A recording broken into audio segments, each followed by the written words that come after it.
Okay, our goal in this assignment is to renovate a bedroom.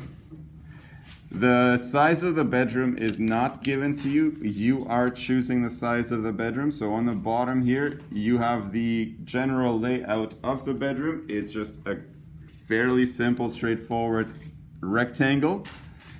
Now, the width of the bedroom and the length of the bedroom, you are limited to these dimensions. So the length can be anything between 12 and 15 feet. Choose one of those and put it in here. The width can be anything between 9 and 13 feet. Choose one of those and put it in here. Okay? The image on the bottom is just an example? Yeah. The image on the bottom is just an example. Now, the other thing that you get to choose is the height and the width of the window.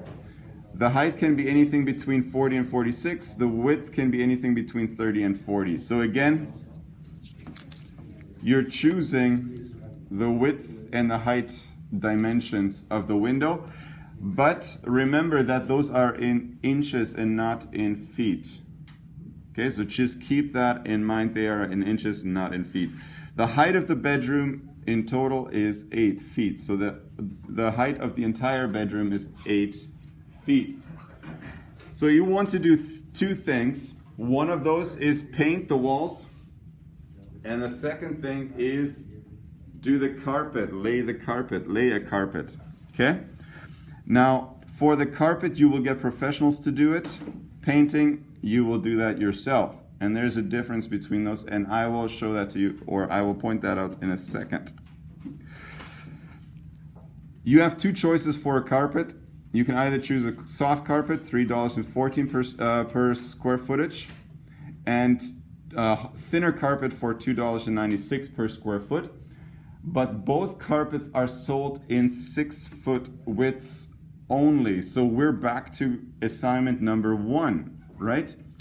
In assignment number 1, you couldn't just simply, here's the answer for question 3B for assignment number 1. You couldn't just simply take 13, multiply it by 14, but you had to figure out how many rolls, what the full length of your carpet roll has to be. And that was 13 plus another 13 plus another 13, all of that times the 6 feet width of the vinyl in this case. So 6 times 39 gave you 234 and so on.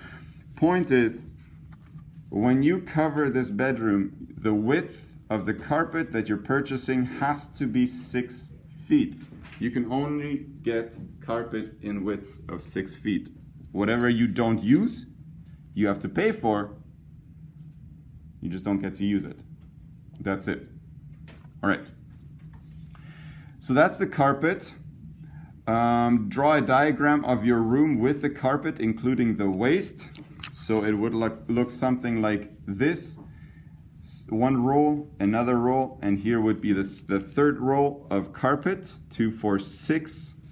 Here would be the third roll, and this is what I wouldn't be able to use. That would be my waist. So that's how it would look like to draw the diagram of your carpet with the waist together.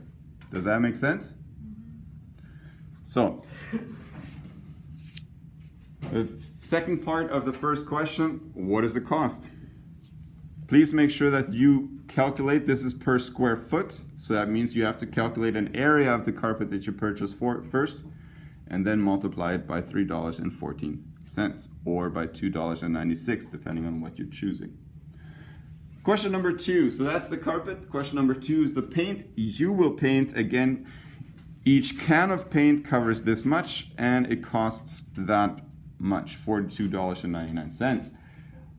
So the first part of this question is, what is the area of the room that will be painted?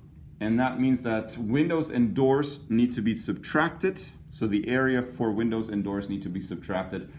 And you may want to draw a diagram for each of the walls. The reason why I'm saying you may want to draw a diagram for each of the walls is because sometimes it makes a lot more sense. It helps out with it. So, for example, if I chose this length of the bedroom to be 12 feet, Again, that has to be between 12 feet and 15 feet. So this is 12 feet. Actually, let's go with 13 feet. Then to draw that wall would be simply 13 feet by 8 feet, like this. Is there anything else that is on the wall? No. There's no window, there's no door. So that's it. 13 by 8 feet. Now that makes it really easy to see what the area of this wall is, right? Makes it easier to see. So some of you don't need to do it. Some of you do need to do it. Again, it helps out visually. Now, with the width of the bedroom has to be between 9 and 13 feet. So I will just, let me just choose 10 feet.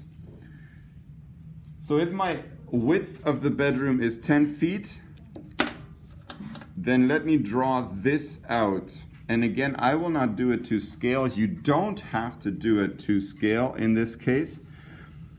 Here is the width of the bedroom, 10 feet, 8. This is the right-hand side of the bedroom, right wall. And in that bedroom, there is a door, or in that wall, there is a door that kind of looks like this. 36 inches by 6 feet and 8 inches. How many inches are there in 1 foot? Okay, exactly 12. So just keep that in mind. I'm assuming you guys know that there are 12 feet in 1 foot. Sorry, 12 inches in 1 foot. So just keep that in mind when you figure out your units for the height of the bedroom, height of the door. You can't use mixed units. You need to use 1 unit. Okay? Now, this area, the area of the entire wall is 10 by 8, and that gives you 80 square feet. If you want to figure out this, the door area, and you subtract that from the 80 square feet, this door area also has to be in square feet, not square inches. Okay? So just keep that in mind. The easiest thing to do is convert the length and the width into feet before you calculate the area, instead of calculating square inches and then turning it into square footage. That's usually easier to first calculate this in feet and then find the area instead of doing this. Okay. So like I said before, you may want to draw a diagram of each wall and the ceiling. Don't forget the ceiling in this case. Okay?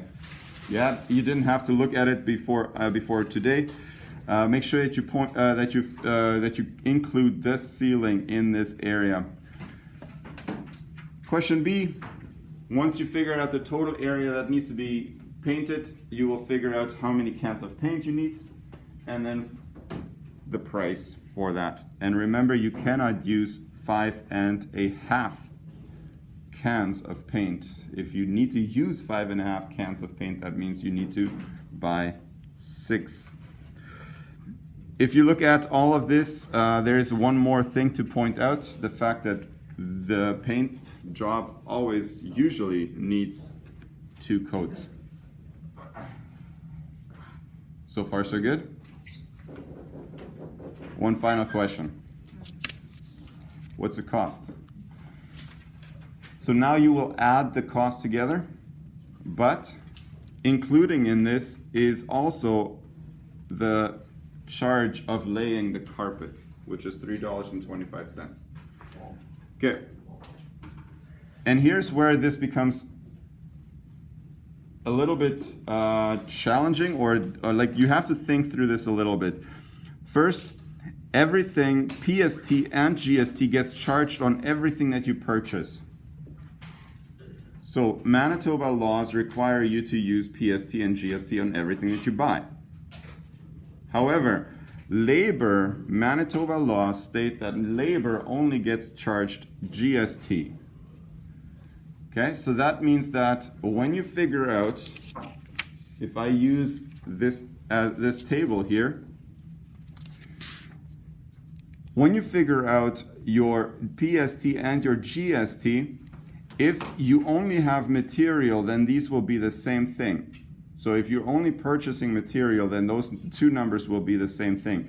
But if you start putting labor in here, then these two numbers will be different from each other. The PST will have one of those, will not have the labor included, no labor. But the GST will have including labor. Okay, your subtotal, you will still use everything that is given to you, but for your PST, you will use you won't use labor in it, but for GST, you will use labor in that cost. So this number is going to be smaller. The first number here, the PST number, is going to be smaller than the GST number if you're including labor. So that is something to get used to, and that's why this assignment. You won't have to worry about that in the first assessment, which comes up on Wednesday this week. So don't worry about it in the first assessment. It won't show up there, but in the second assessment, it will show up. And so that is it for this assignment. Okay, so the number one, find the carpet. Number two, worry about the paint. Number three, the total cost, but that's where you need to think about your labor for the carpet.